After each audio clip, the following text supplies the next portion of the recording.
Salam sejahtera semua. Saya Diviana Tan, anak Robert, pegawai penyelidik dari Sarawak Biodiversity Centre. Pada hari ini, saya akan berkongsi mengenai kegunaan Bemban dan Rumbia. Terlebih dahulu, saya mewakili pihak Sarawak Biodiversity Centre ingin mengucapkan terima kasih kepada pihak Pustaka Negeri Sarawak kerana menjemput kami di dalam program ini. Diharap sedikit perkongsian daripada program ini dapat memberi manfaat kepada semua. Tumbuhan ini dikenali sebagai Banban bagi kaum Bidayuh, Bemban bagi kaum Melayu dan Bemban Batu bagi kaum Iban dan Kedayan. Nama saintifik tumbuhan ini adalah Donax grandis. Bemban merupakan sejenis herba yang mempunyai struktur daun yang bujur. Tangkai daun ini dapat tumbuh sehingga 17 cm panjang. Bemban mempunyai kegunaan yang berbeza bagi setiap kaum. Bagi kaum Iban, kulit daripada batang pokok bemban digunakan untuk mengayam tikar. Tikar bemban merupakan sejenis tikar yang terkenal di kalangan kaum Iban. Bagi kaum Melayu, campuran pes, daun muda dan bunga dicampur bersama rempah untuk merawat sakit kepala. Bagi kaum Kedayan dan Iban, akar tumbuhan bemban digunakan bersama campuran tumbuhan lain bagi merawat sakit sendi. Kaum Bidayuh pula menggunakan tumbuhan ini bagi mematahkan jampi.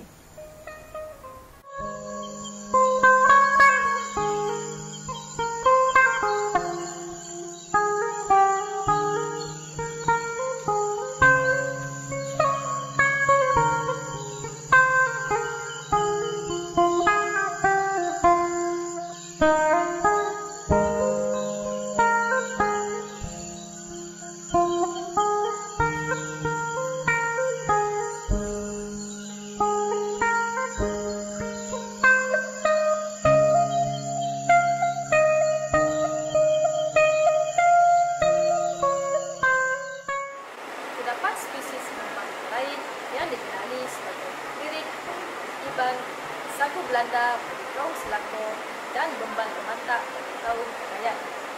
Nama saintifik tumbuhan ini adalah Perennial Vitata. Tumbuhan ini hidup secara berkelompok di kawasan tanah rendah yang berpayah serta mempunyai struktur daun berbentuk tirus dan bunga berwarna merah.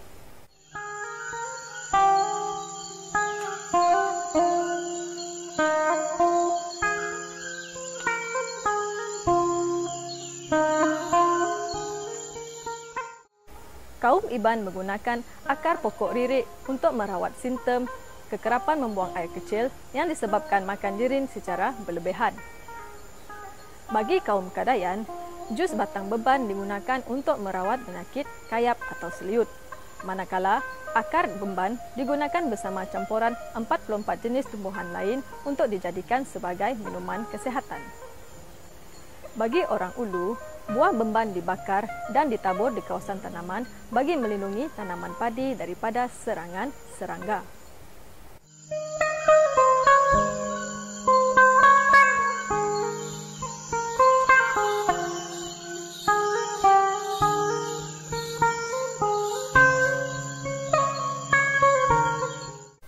Seterusnya, saya ingin memperkenalkan pokok di belakang saya ini yang dikenali sebagai Rumbia atau mulong bagi kaum Iban dan Melayu.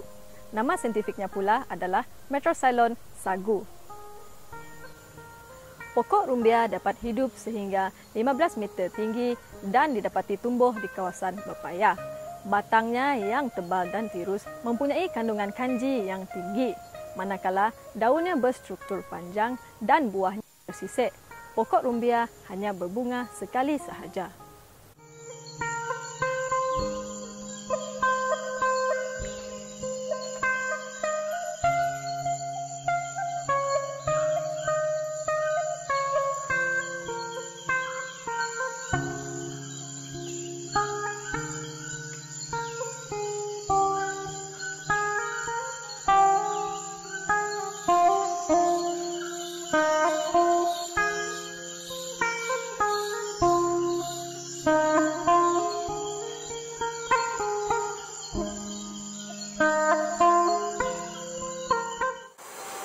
Iban menggunakan getah daripada tangkai daun dan tepung sagu daripada batangnya untuk merawat penyakit cacar air dan ayam.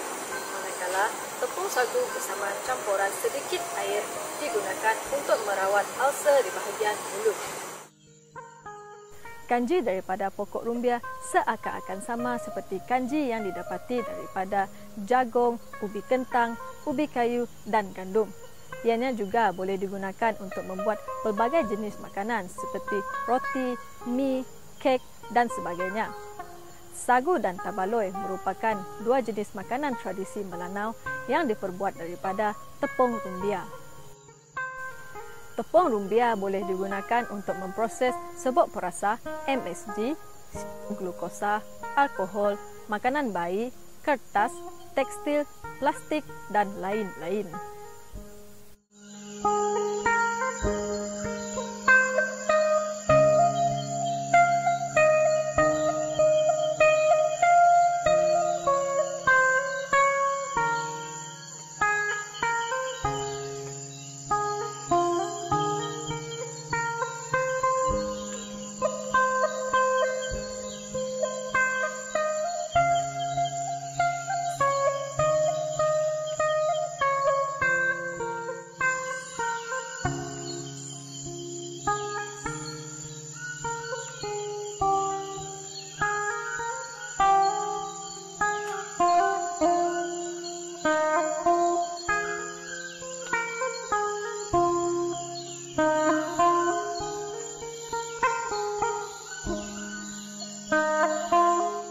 Terima kasih kerana telah menonton program Sorokana Festival pada hari ini.